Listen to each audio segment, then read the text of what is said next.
Temos mais dois aspectos cruciais no livro de Atos. Estamos focados no livro de Atos. Não estamos vendo outros lugares. Estamos focados nisso. Com relação à Trindade Divina e o Reino de Deus. Para ver como os amados santos aprenderam isso. O que eles aprenderam, o que eles viram, o que eles ensinavam, o que eles proclamavam, não é meramente teoria, é como eles viviam diariamente nesses aspectos. Então, chegamos à primeira passagem. Assim como a Trindade Divina é a estrutura de todo o Novo Testamento, a Trindade Divina é a estrutura do livro de Atos. É a estrutura. Quando você tiver tempo e puder ler rapidamente todo o livro de Atos, você verá que a Trindade Divina é a estrutura.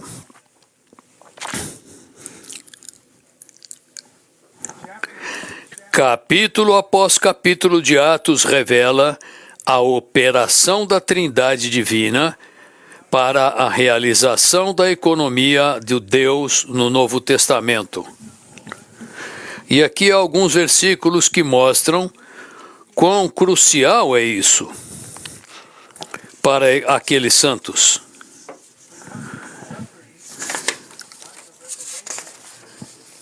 Devemos ser governados pela revelação de que Deus é somente um.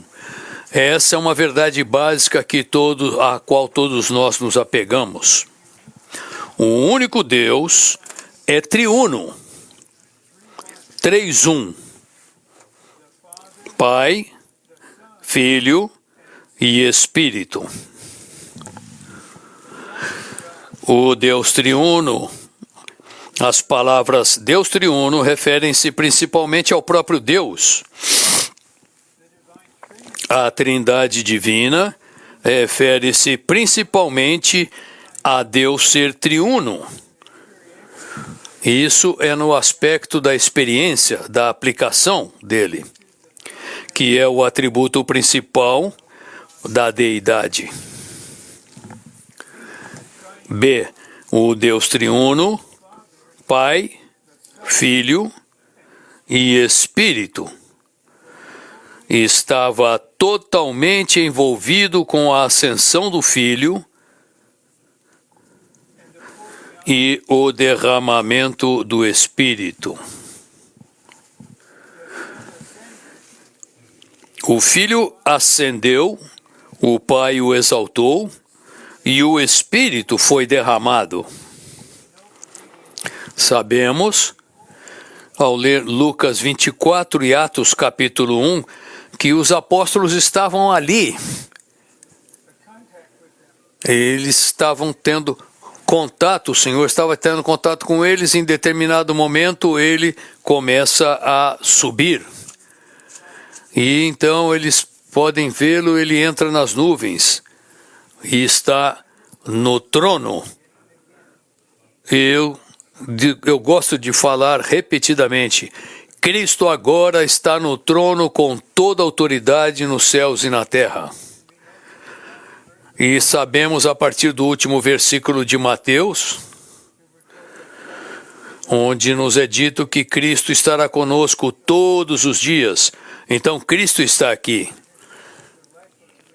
E é tão agradável nos lembrar agora que Cristo, como uma pessoa, está em cada um de nós. Que maravilhoso é isso! Ele ter passado por esse procedimento para ter se tornado um Cristo todo inclusivo que habita interiormente como o Espírito que dá vida. O Pai, o Filho e o Espírito estavam todos envolvidos no derramamento do Espírito como a consumação do Deus triuno processado. O Deus triuno processado. O que aconteceu naquele primeiro século, registrado em Atos, é que os amados santos começaram com os apóstolos e os outros e perceberam que mesmo eles haviam passado por uma certa situação marcante.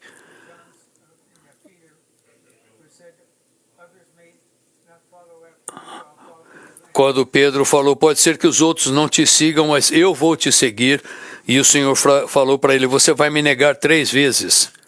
E em outra parte, o Senhor disse para Pedro, o Senhor disse, Satanás me pediu para ter vocês em suas mãos. E ele permitiu que Satanás os tivesse em suas mãos naquela ocasião.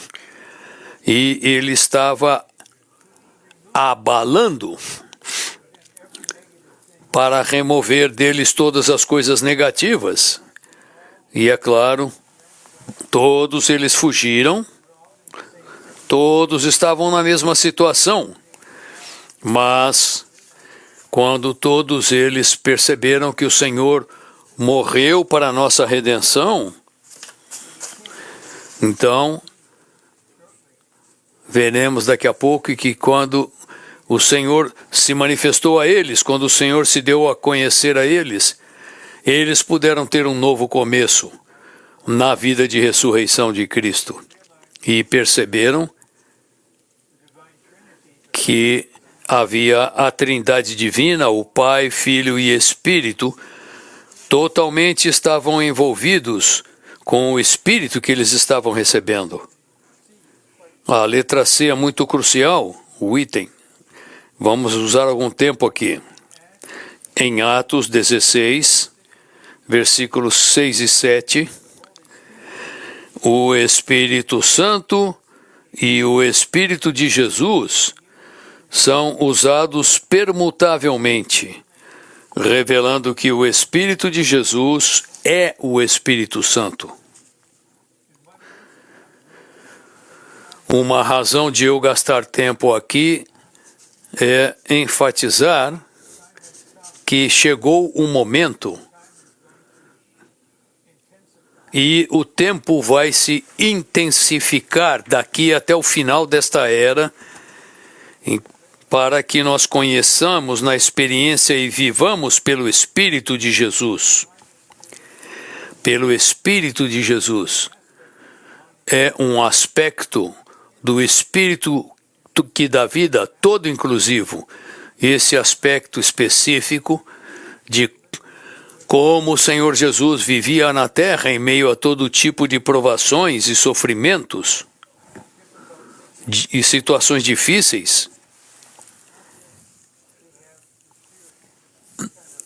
Não é meramente termos o Espírito de uma maneira objetiva e suave, agradável, mas a palavra aqui enfatiza o Espírito de Jesus. Isso indica como os apóstolos viviam e ministravam, e como tantos santos perceberam, quando vinha o ataque, por fim, na cidade. E isso estava expulsando todos os santos da cidade. Depois que eles mataram um dos apóstolos, e esse tipo de situação que precisamos conhecer e experimentar, o Espírito de Jesus, no meio das situações humanas que não param, onde quer que estejamos, onde quer que vamos, o que quer que estejamos sofrendo, o que quer que estejamos fazendo, o Senhor vai cuidar de nós, funcionando em nós, o Espírito de Jesus. É quase como que se Jesus estivesse vivendo novamente em nós, a maneira como ele viveu na terra, como aquele que teve mais sofrimento como qualquer pessoa jamais na terra. Ele sabe como nós vivermos, como nós suportarmos e por fim vencermos qualquer tipo de desafio ou evento, seja o que for. Seja físico, há necessidades urgentes, uma cirurgia que salva uma vida, eu sei como é que é isso. E quão agradável é perceber que o Espírito de Jesus está operando plenamente, apacentando, suprindo, mas ele fez isso através do corpo, coletivamente, organicamente. Vamos ver essa sessão agora. Com essa intenção, o Espírito Santo é um título genérico do Espírito de Deus no Novo Testamento. O Espírito de Jesus é uma expressão específica sobre o Espírito de Deus e refere-se ao Espírito do Salvador encarnado, que, como Jesus, em sua humanidade, passou pelo viver humano e morte na cruz. Isso indica que no Espírito de Jesus há não apenas o elemento divino de Deus, mas também o elemento humano de Jesus. E os elementos do seu viver humano e do seu sofrimento da morte.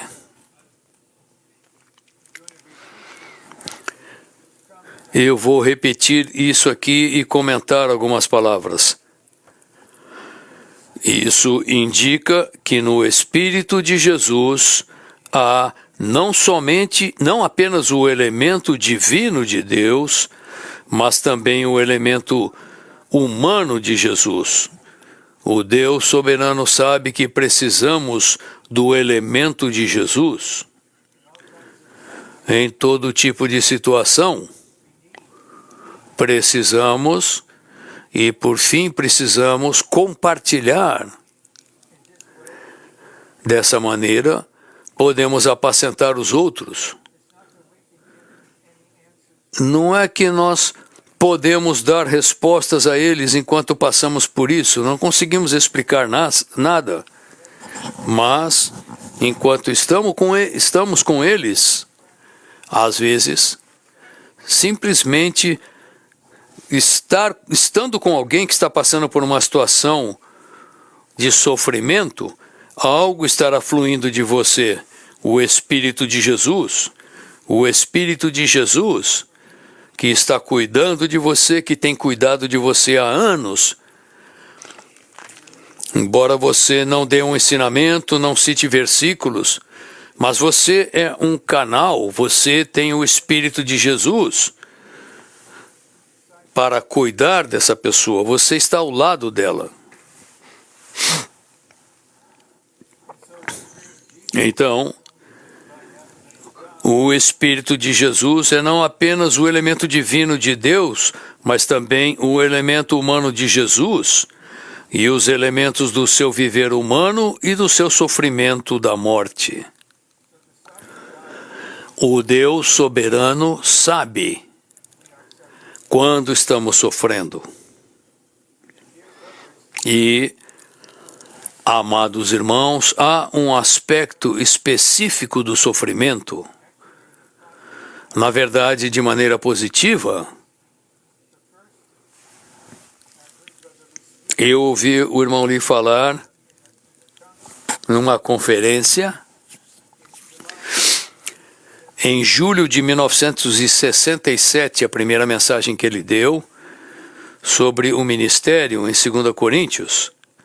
e ele disse, mais ou menos, que você tem uma decisão a fazer no seu serviço. Seu serviço será com o dom ou será através do ministério? E ele disse, ministério é Deus revelado mais sofrimento.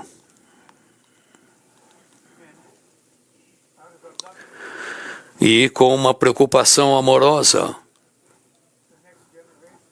pelo futuro da próxima geração,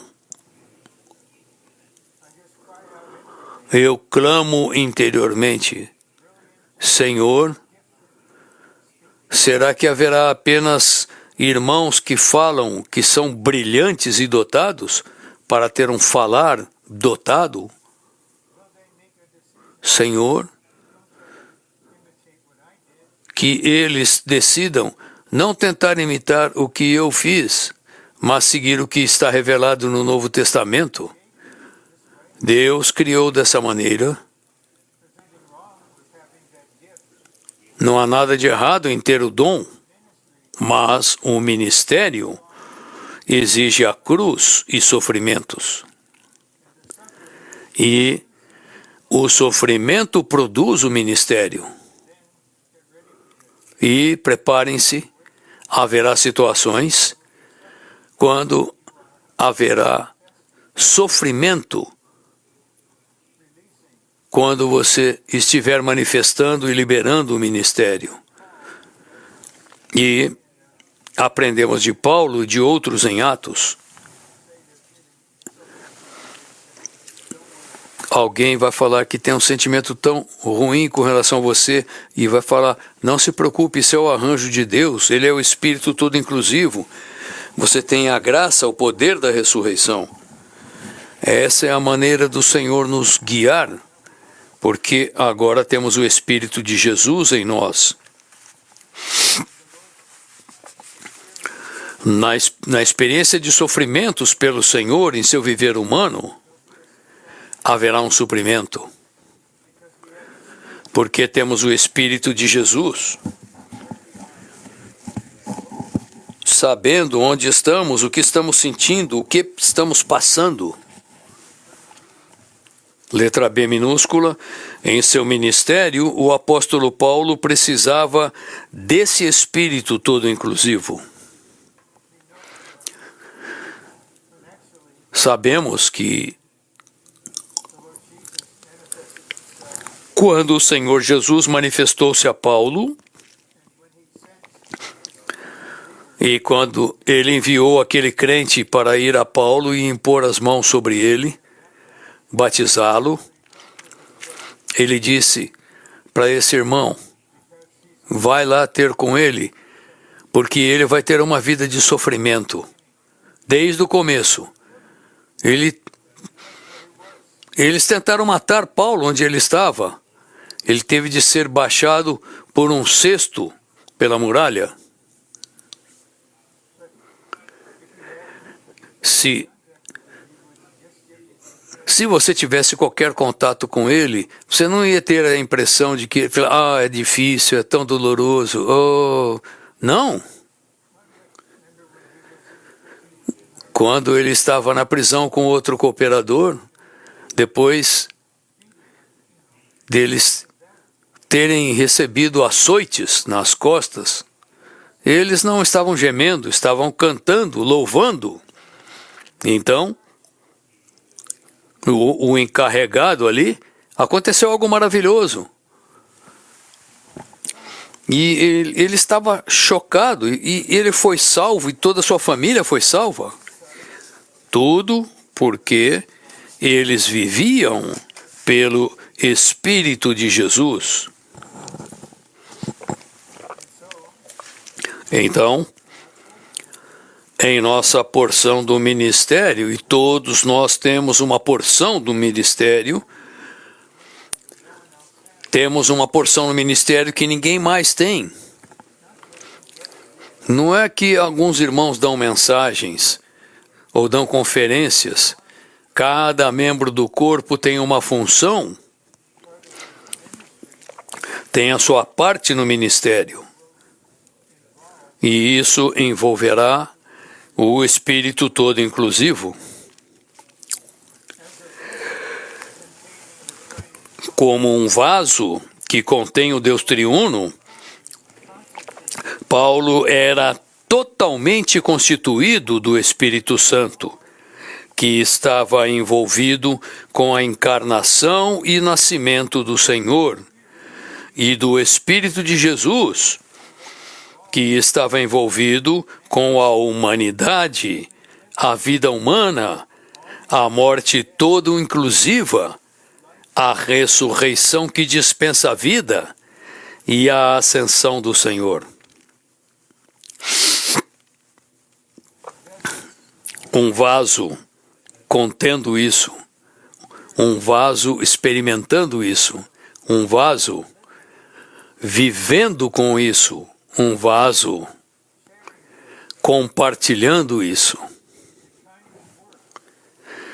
O tipo de obra que fazemos, este é um ponto crucial, o tipo de obra que fazemos para o Senhor depende do tipo de espírito pelo qual somos guiados, dirigidos, instruídos e constituídos.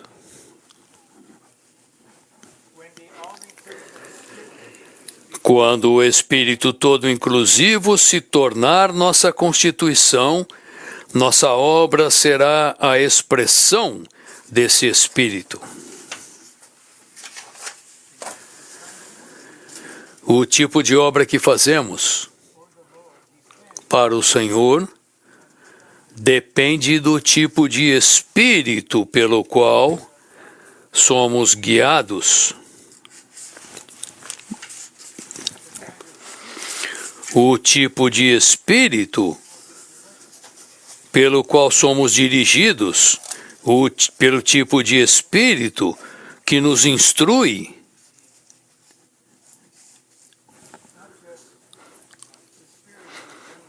Não é simplesmente o Espírito de maneira genérica. O Cristo que habita interiormente sabe onde estamos, qual é a necessidade, e ele funcionará em determinado aspecto, em sua todo-inclusividade, o Espírito todo-inclusivo. E então haverá um fluir em nós de uma maneira específica, e haverá muitas situações quando ele será o Espírito de Jesus. Porque você é outro canal desse Espírito fluindo. Agora chegamos a um tema muito diferente, mas importante, em Atos.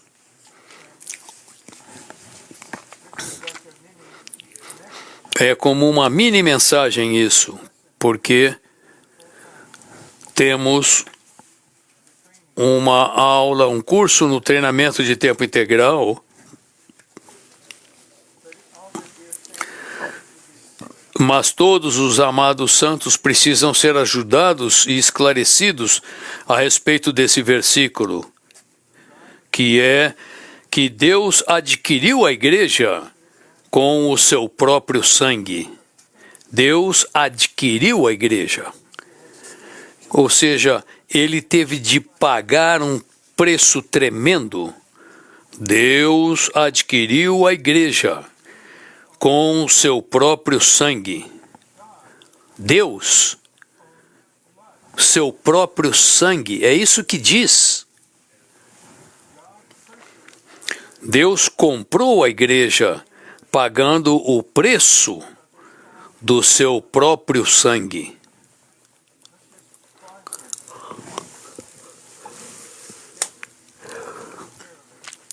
Vamos fazer uma pausa aqui momentária.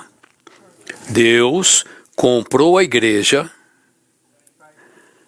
pagando o preço do seu próprio sangue.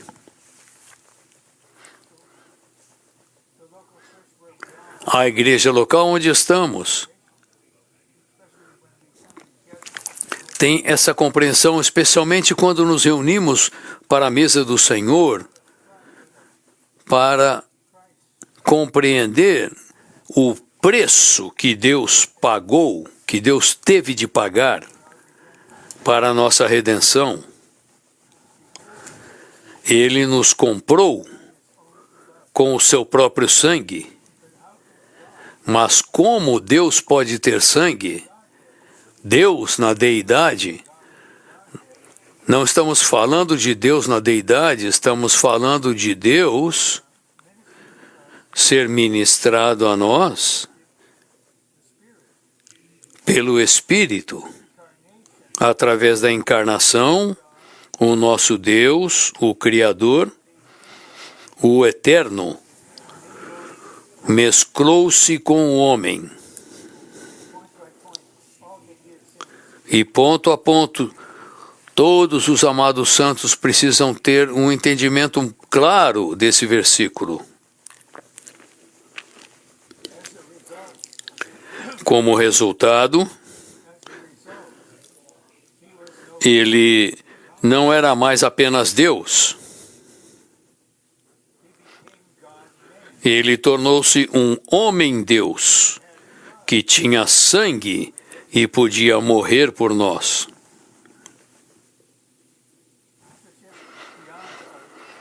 Isso está além da nossa capacidade de sentir, de entender as profundezas do coração de Deus. Mas ele, Deus como Deus, na deidade, não pode participar, mas quando eu me encarnar no meu filho, o meu próprio sangue será derramado. E esse será o preço que eu pagarei para que haja uma igreja nesta localidade e o corpo universal.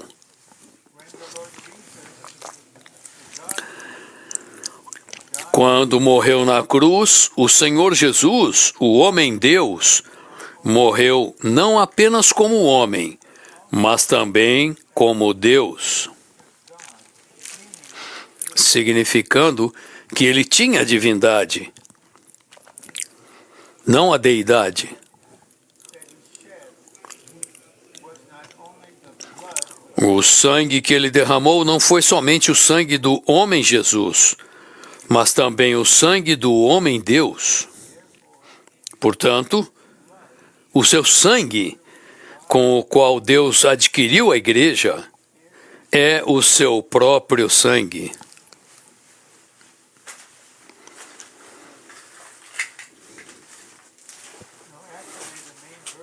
Na verdade, o principal encargo para esta mensagem como um todo é a sessão sobre o reino.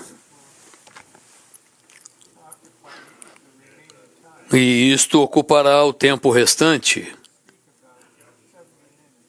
E eu devo falar uns 70 minutos, porque eu quero que haja um tempo para que não apenas os irmãos falem 2 minutos cada, mas que eu creio que há algo em vocês que eu quero que vocês liberem para mim durante 30 segundos.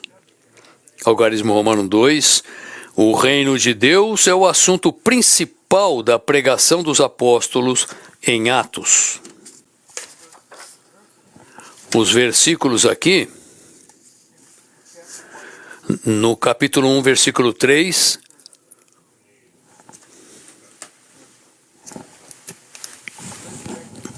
o Cristo ressurreto ia muitas vezes apareceu aos apóstolos durante 40 dias, e no final, no capítulo 28, Paulo, nos seus últimos 2 anos, foi a Roma.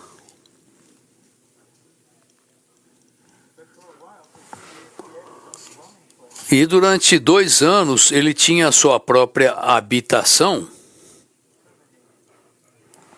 E deve ter sido aí que ele foi morto. E estava ali falando para as pessoas a respeito do Senhor Jesus e do reino de Deus. E Enquanto entramos nas profundezas até certo ponto, nessa questão do reino de Deus, eu quero abrir algo fazendo uma pergunta genérica para cada um de nós pessoalmente e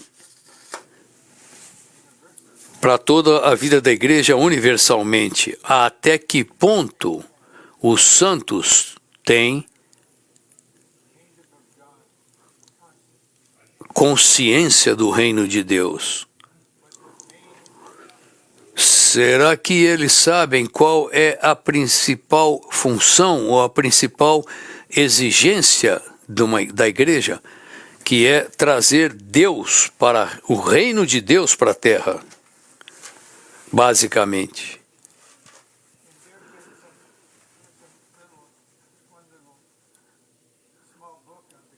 E há um livrinho a respeito do reino e da igreja. Tivemos algumas situações em que amados santos que realmente querem estar numa igreja local como sua casa, o seu lar, mas quando o aspecto do reino é expressado, eles não conseguem suportar, não aceitam isso. Querem estar na vida da igreja segundo o arranjo deles próprios.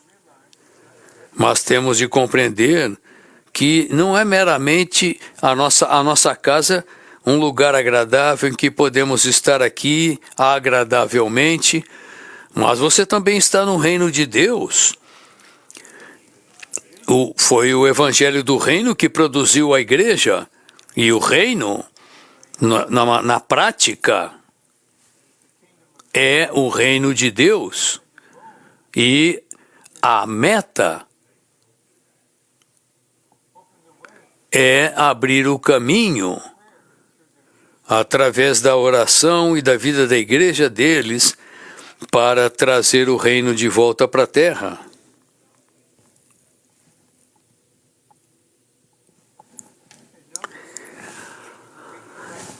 Eu vou ler novamente o título. O reino de Deus é o principal tema da pregação e Atos dos Apóstolos.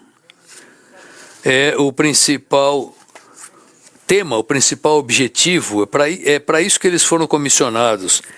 Foram comissionados para pregar o evangelho que declara o reino de Deus. Então, vou fazer uma pergunta universalmente.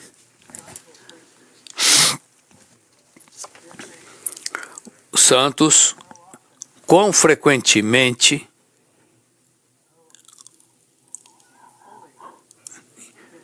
e quão plenamente pregamos o evangelho do reino?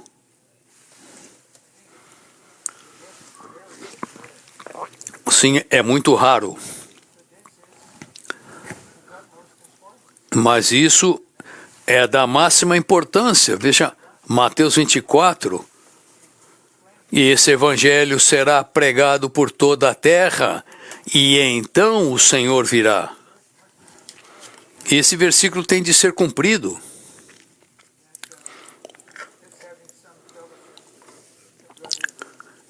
Ao ter alguma comunhão com os irmãos na Europa, eu não posso viajar tanto, mas se eu puder ir a algum lugar, eu quero estar ali. Sabemos que virá o tempo quando o anticristo será manifestado ali, e haverá uma nova forma do Império Romano, mas antes disso é necessário que haja uma declaração maravilhosa do Evangelho do Reino.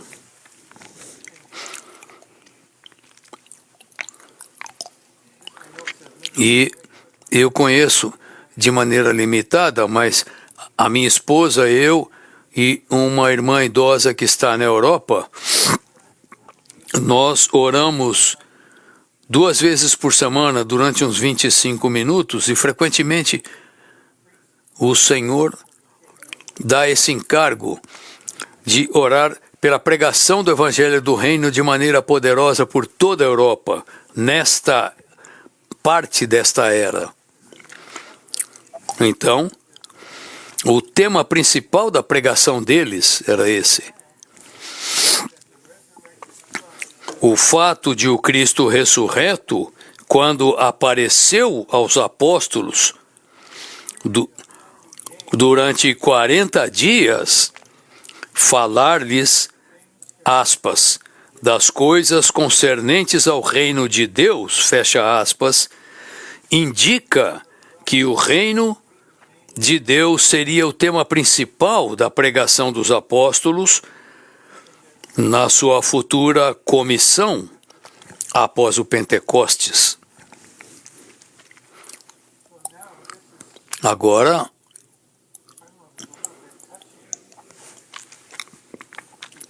isso é um tanto tocante, porque eu quero que vocês aprendam que o que os crentes fizeram, registrado em Atos, e o que aconteceu no livro de Atos, não terminou, deve continuar.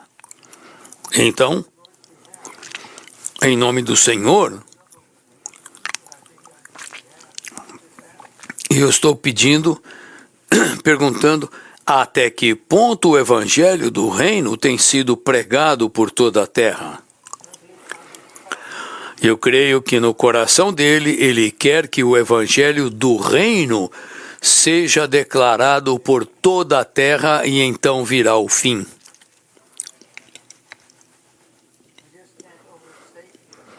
Não podemos falar demasiadamente, exageradamente sobre esse assunto, porque ao pregar o evangelho,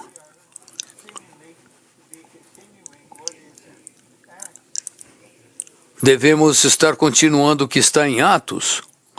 Qual é o principal tema? O assunto principal.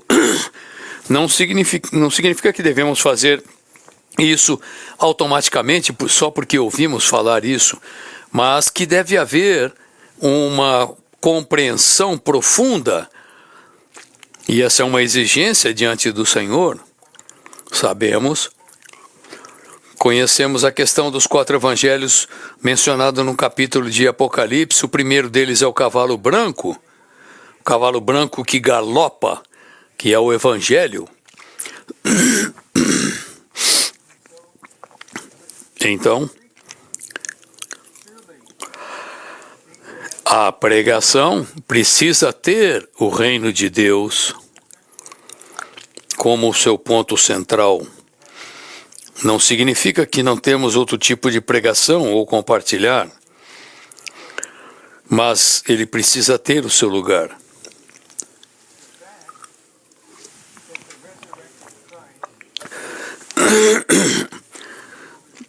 Eu vou repetir aqui a letra A, eu sei que eu já falei.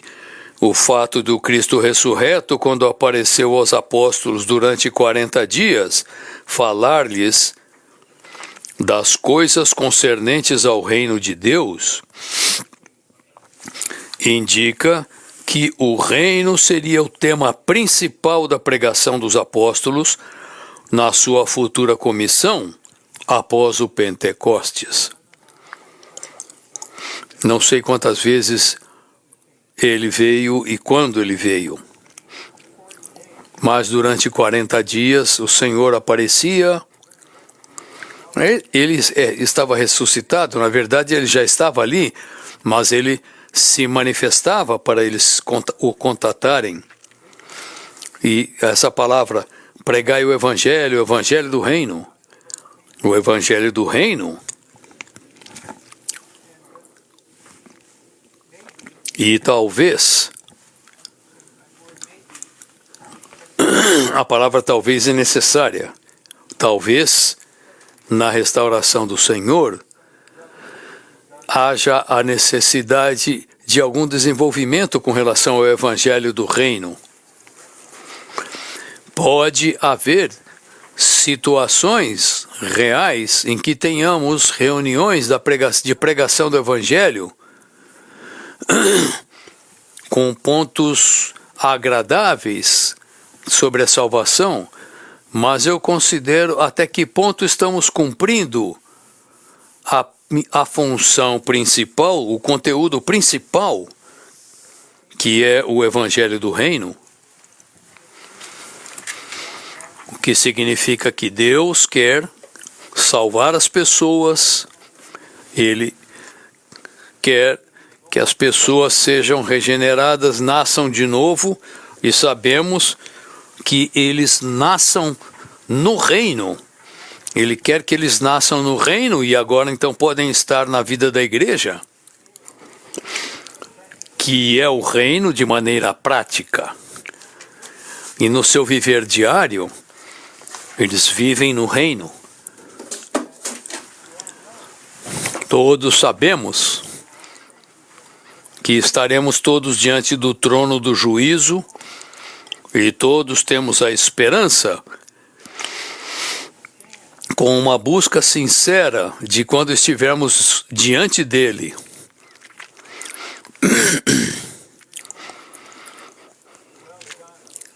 e a resposta dele seja: muito bom, meu servo fiel, entra no meu reino. Em outras palavras, seja um co-rei comigo.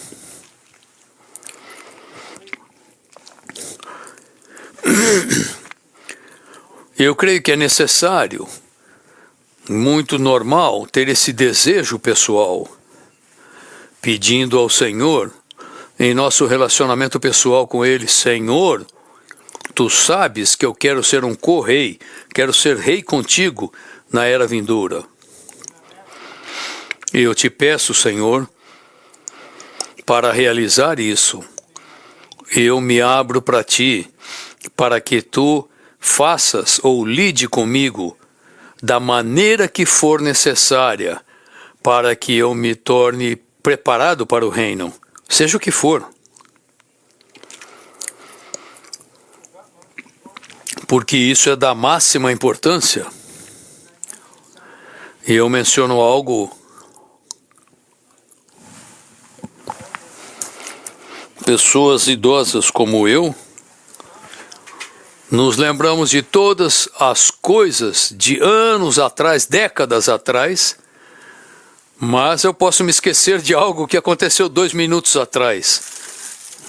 Então, não sei se eu já disse isso para vocês ou não.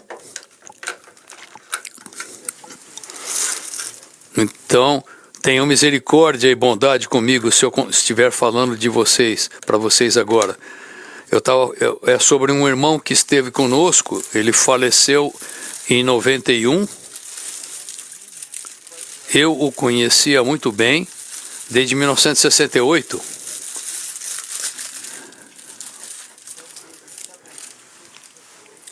Ele precisou ser restaurado de uma certa situação de rebelião, mas ele foi totalmente restaurado por causa da seu relacionamento pessoal com o Senhor. Ele deixou o Senhor acessar todo o seu ser, e ele tinha uma oração pessoal que ele compartilhou conosco. Ele falava para o Senhor: Senhor, quando eu te ver, Senhor, quando eu te vir, as coisas que precisam ser tratadas para a era vindoura, eu peço-te, Senhor, por favor, faz isso agora. Por favor. E esse irmão foi um dos 2 irmãos que liderou a rebelião nesta cidade em 1978. 3 anos depois, por causa do seu relacionamento pessoal com o Senhor teve uma maneira de iluminá-lo e ele buscou comunhão, e por fim, o irmão Lee ficou sabendo que o irmão fulano de tal tinha se arrependido, ele queria estar na restauração, queria voltar para a restauração. O irmão Lee ficou tão feliz, mas também de maneira muito sábia, ele lhe disse: não venha para nenhuma reunião da igreja nos próximos 2 anos. Mas alguns irmãos vão reunir com você na sua casa naqueles 2 anos, ele teve muita paz a respeito disso. Ele falou: Senhor, faz o que tu quiseres e o que for necessário para fazer nestes 2 anos. Então, quando ele teve contato com o irmão Lee o levou a se arrepender e limpar todo o erro que ele cometeu. Tudo que envolvesse qualquer pessoa em qualquer lugar que ele conhecesse. E ele foi para cada lugar, até no Living Stream. Ele falou: eu estava aqui, eu falei isso, eu disse isso, eu fiz isso, eu me arrependo diante de todos vocês. Ele foi completo, cabal nessa questão. E então ele estava vivendo plenamente na vida da igreja, mas ele percebeu que o que ele poderia ter feito, o que ele poderia ter feito já não podia mais, ele não poderia dar mensagens. Ele me disse, eu encontrei com ele na Rússia, ele não tinha nenhuma tristeza, senão com o fato de a situação dele ser essa até o final. É por isso que quando ele aparecer ao Senhor, somente o Senhor sabe.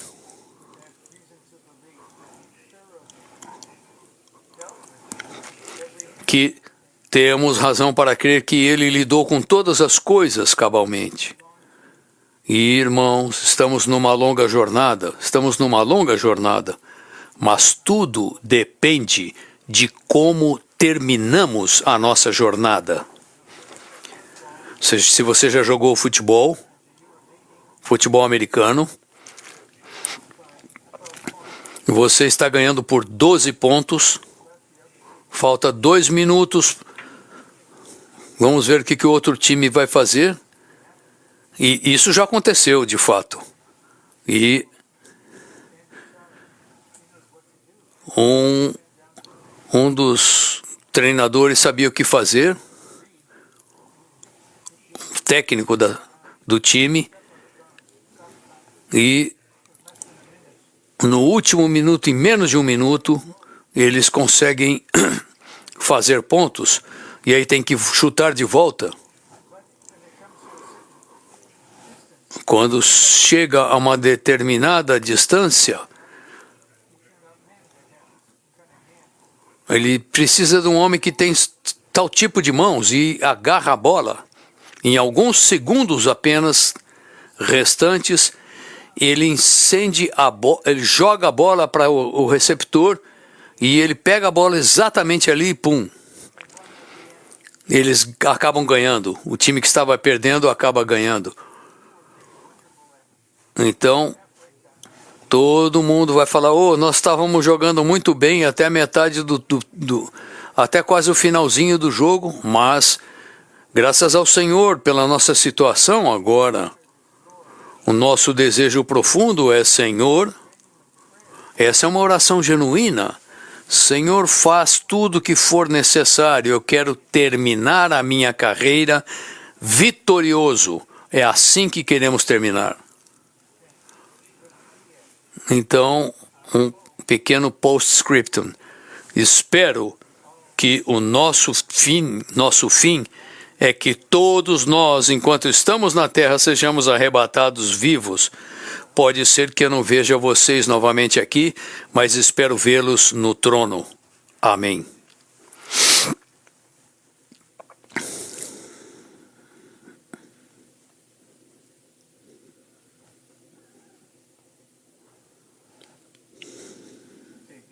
Letra B. De acordo com o Novo Testamento, o reino de Deus não é uma esfera material visível. Na verdade, o reino de Deus é uma pessoa, o próprio Senhor Jesus Cristo. Lucas revela isso.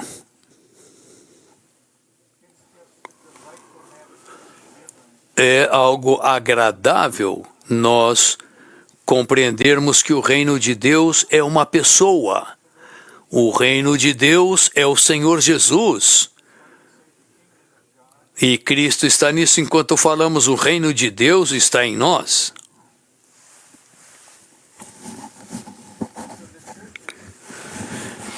As igrejas e o reino de Deus andam juntos. As igrejas produzidas pela propagação do Cristo ressurreto são o reino de Deus na terra hoje. O Cristo ressurreto, que está propagando-se em sua ascensão pelo Espírito e pelos discípulos, é a realidade do reino de Deus. O reino de Deus é a sua expansão. Eu posso tirar duas passagens para fazer uma sentença aqui. O Cristo ressurreto é a realidade do reino de Deus. Que isso esteja inscrito em nós. Eu repito, o Cristo ressurreto é a realidade do reino de Deus. Certamente queremos o Cristo ressurreto que habita interiormente para ser em nós a realidade do reino de Deus. A realidade. Não o conceito, não a doutrina, mas a realidade do reino. Creio que isso aumentará e se aprofundará em nosso relacionamento com o Senhor, para compreendermos que não estamos apenas no corpo, mas que tu, o Cristo ressurreto, tu és a realidade do reino de Deus e o teu habitar em mim. O reino de Deus habita em mim, porque o reino de Deus é o Cristo interior. Isso não são meras palavras, mas precisamos ter isso em nossa mente, e isso fluirá, e você compreenderá.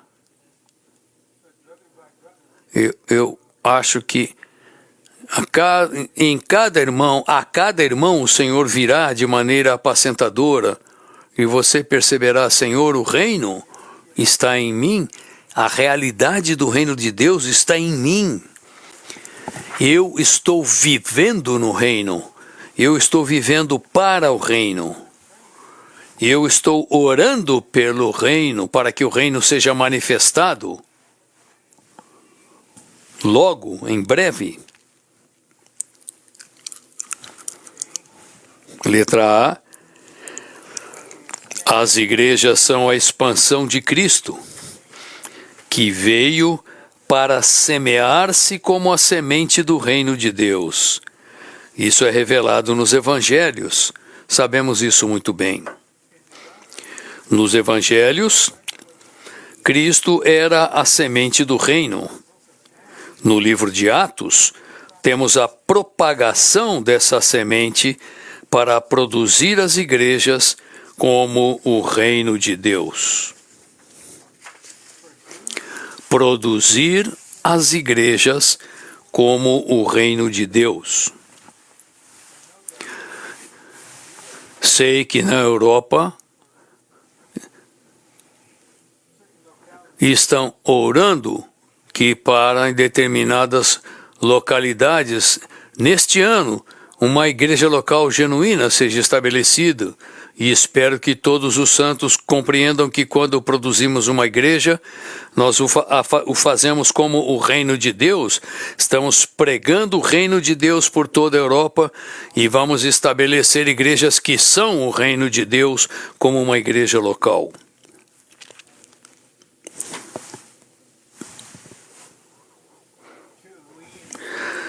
Dois, nós nas igrejas somos a propagação e a expansão de Cristo. E estamos ampliando o reino de Deus. Letra D. O reino de Deus é a propagação de Cristo como vida nos seus crentes, para formar uma esfera na qual Deus reina em sua vida. Para entrar nesse reino, as pessoas precisam se arrepender dos seus pecados e crer no Evangelho para que os seus pecados sejam perdoados e elas sejam regeneradas por Deus para terem a vida divina, que é compatível com a natureza divina desse reino. Há uma palavra aqui que se sobressai. Para entrar no reino, as pessoas precisam se arrepender. Quão frequentemente as pessoas reagem ao Evangelho? Quantos se arrependem? Não estou dizendo que estamos errados ao falar, invoque o Senhor Jesus, fala, Senhor, salva-me. Devemos fazer isso. Mas, ao apacentá-los depois disso, levando-os para serem batizados, se as pessoas não se arrependerem, que tipo de relacionamento pessoal eles vão ter para se arrependerem?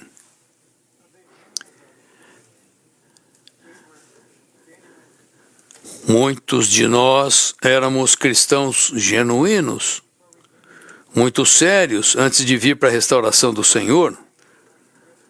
Mas eu me lembro, nas primeiras semanas, eu queria limpar tudo do passado, tudo. E fui levando item após item ao Senhor. Alguns desses itens exigiam arrependimento. Outras coisas, você tinha que simplesmente contatar as pessoas e limpar algo. Talvez você pegou alguma coisa de algum irmão e nunca devolveu.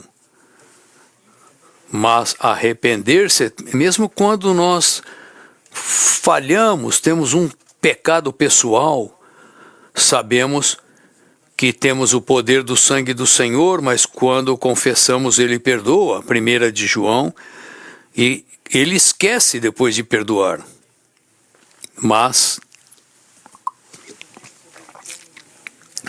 é necessário que haja um arrependimento genuíno.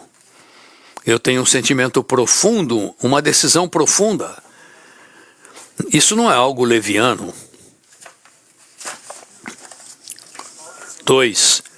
Todos os crentes em Cristo podem participar do reino na era da igreja, para desfrutarem Deus em sua justiça, paz e alegria no Espírito Santo.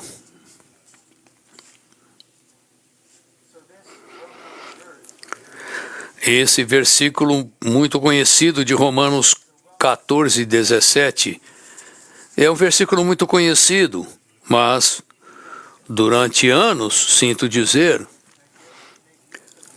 eu simplesmente usava esse versículo e eu pensava, bom, eu preciso ter justiça e paz.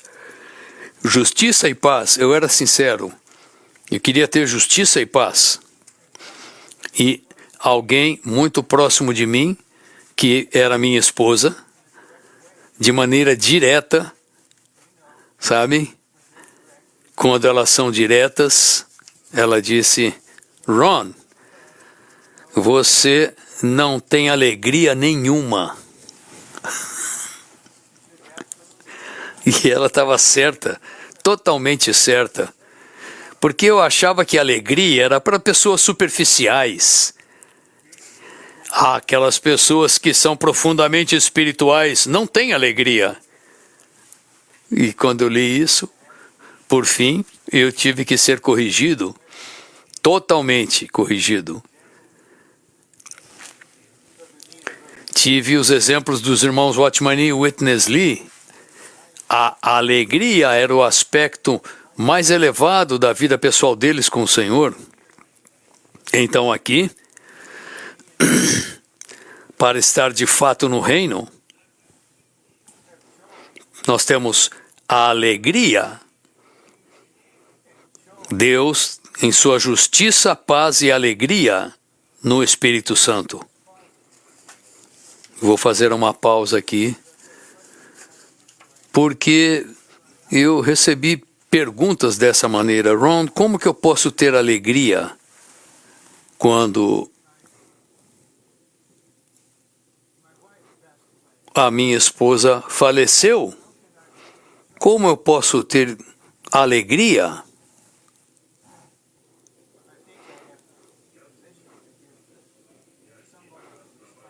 Eu acho que eu tenho posição para dar um pouco dessa resposta. Em um nível, você é um ser humano. Você vai sofrer, o seu coração está quebrantado, mas profundamente no seu espírito, o Cristo todo inclusivo que está mesclado com o seu espírito, ele por fim virá aos... Você terá consciência, você terá justiça, terá paz e terá a alegria de Deus. E isso é quando o Senhor consegue separar a nossa alma do nosso espírito. O reino de Deus se tornará o reino de Cristo e de Deus para os santos vencedores herdarem e desfrutarem a era do reino vindouro e reinarem com Cristo por 1000 anos. 4. Como o reino eterno, o reino de Deus será uma bênção eterna da vida eterna de Deus para todos os redimidos de Deus desfrutarem no novo céu e nova terra pela eternidade. E isso será no novo céu e nova terra, certamente é algo eterno, mas certamente não queremos esperar para estar nessa situação. Senhor, queremos ser um co-rei contigo na era vindoura. Tu sabes. E eu sei o que está envolvido. É por isso que em nosso relacionamento pessoal dizemos: Senhor, eu tomei a decisão do meu lado que tu me capacitarás a reinar contigo. Eu ainda tenho um pouco mais de 5 minutos, mas já vou terminar. De que há 2 versículos no finalzinho de Mateus 12, não sei citar o número deles. Eu não sei se eu já falei, se eu falei para vocês já essa questão de ter uma lembrança de memória de curta duração. Memória recente. No meu viver diário, o Senhor disse: todas as palavras que disserdes estão sendo registradas, gravadas, e elas serão trazidas de volta quando você estiver diante do trono do juízo de Cristo. Palavras. E eu recebi um dos e-mails mais terríveis que alguém mandou, veio de outro país, muito longe daqui.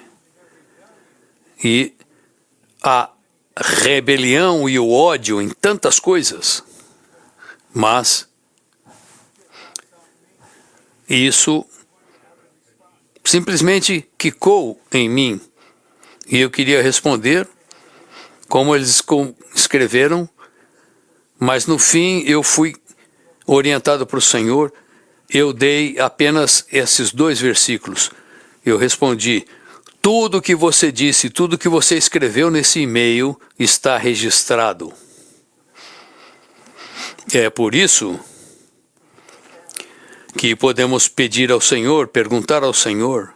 É um versículo isso, da máxima importância. Senhor, eu te peço que me ilumines tudo, qualquer coisa que eu tenha falado, qualquer palavra, por favor, traga à luz. E eu vou confessar o que eu preciso fazer. Não tente se examinar. Mas, por fim, o nosso falar será renovado.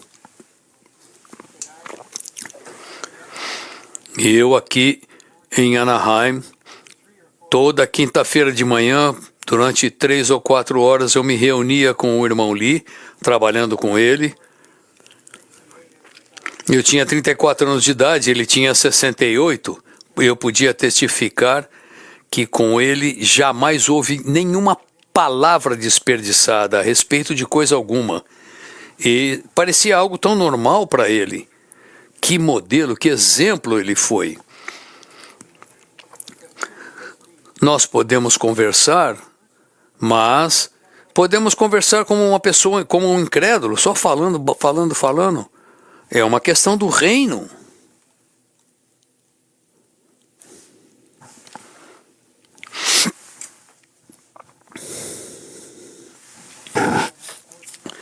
Em Atos 19, 22, em Atos 14, 22, Paulo exortou os crentes que continuavam na fé a compreenderem que por meio de muitas tribulações devemos entrar no reino de Deus, porque o mundo inteiro se opõe à nossa entrada. Entrar no reino de Deus é entrar no pleno gozo de Cristo como reino. Que descrição maravilhosa! Entrar no reino de Deus é entrar no pleno gozo de Cristo como reino. Mas temos de compreender que todos passaremos por muitas tribulações. Isso é um fato. Muitas tribulações. Às vezes vem uma após a outra. Às vezes vem até em paralelo. Mas temos a graça para suportar, para perseverar. Pela manhã eu falo, Senhor, por favor, me dá graça, me dá misericórdia e graça. Eu não posso pedir graça sem pedir primeiro misericórdia. Eu preciso de misericórdia e com base na misericórdia, preciso da minha medida de graça para hoje. E a minha medida de graça para hoje vai suprir, não importa o que acontecer. Porque haverá tribulações de diversas maneiras. Mas nós olhamos para a meta, o desfrute de Cristo como reino. Agora chegamos ao final. Em Atos 19, vemos que Satanás está lutando contra a expansão do reino de Deus na terra. O ministério prevalecente para a propagação de Cristo é uma luta, uma batalha pelo reino de Deus.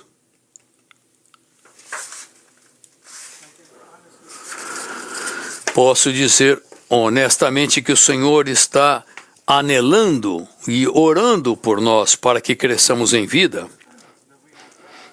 para passarmos pelo terceiro estágio da cruz aplicada à carne, ao ego e à constituição natural, de maneira que entremos no quarto estágio, na quarta etapa, e agora temos consciência do corpo e agora podemos participar da guerra espiritual. Eu sei que há muitos irmãos de meia idade, aqui e lá, que para eles participar da guerra espiritual são meras palavras. E isso é uma questão do corpo e está baseado em maturidade de vida. E isso vem repetidamente como uma preocupação pelos santos em todas as partes. Vocês estão passando pelo terceiro estágio. Temos santos que estão no final do segundo estágio, da segunda etapa de crescimento há décadas. Que o Senhor nos apacente e nos guie passo a passo para crescermos em maturidade,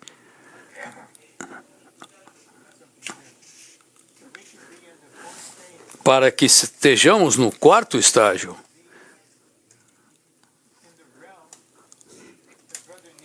Não vamos estar na esfera em que os irmãos Watchman e Witness Lee estavam. Eles foram os ministros da era, mas nós, nessa esfera, temos a nossa porção. De maneira que, por fim, exista nessa terra a guerra espiritual coletiva, porque tudo que falamos ou fazemos será contra Satanás. É contra Satanás, e Satanás é ativo, ele não é passivo. E ele é ativo e sutil de diversas maneiras. Mas tendo o reino de Deus em vista, dizemos: Senhor, treina-nos. Coletivamente, nós vamos lutar contra o inimigo para o reino vindouro e repreendê-lo dizendo: Satanás, você vai para aquele lugar profundo, para o abismo, e nós estaremos no reino vindouro.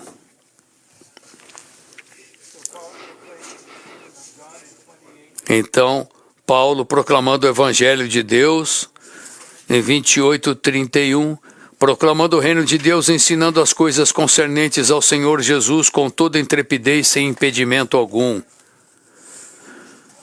Isso é provado pelas palavras: ensinar sobre Cristo é expandir o reino de Deus. Portanto, o reino de Deus é, na verdade, a propagação do Cristo ressurreto. Um processo que continua a ser levado a cabo por meio dos crentes hoje. Vamos todos ler o item 2 e então orar com quem está ao nosso lado, e o irmão nos mostrará como terminar a reunião. Ensinar sobre Cristo é expandir o reino de Deus. Portanto, o reino de Deus é, na verdade, a propagação do Cristo ressurreto, um processo que continua a ser levado a cabo por meio dos crentes hoje. Amém.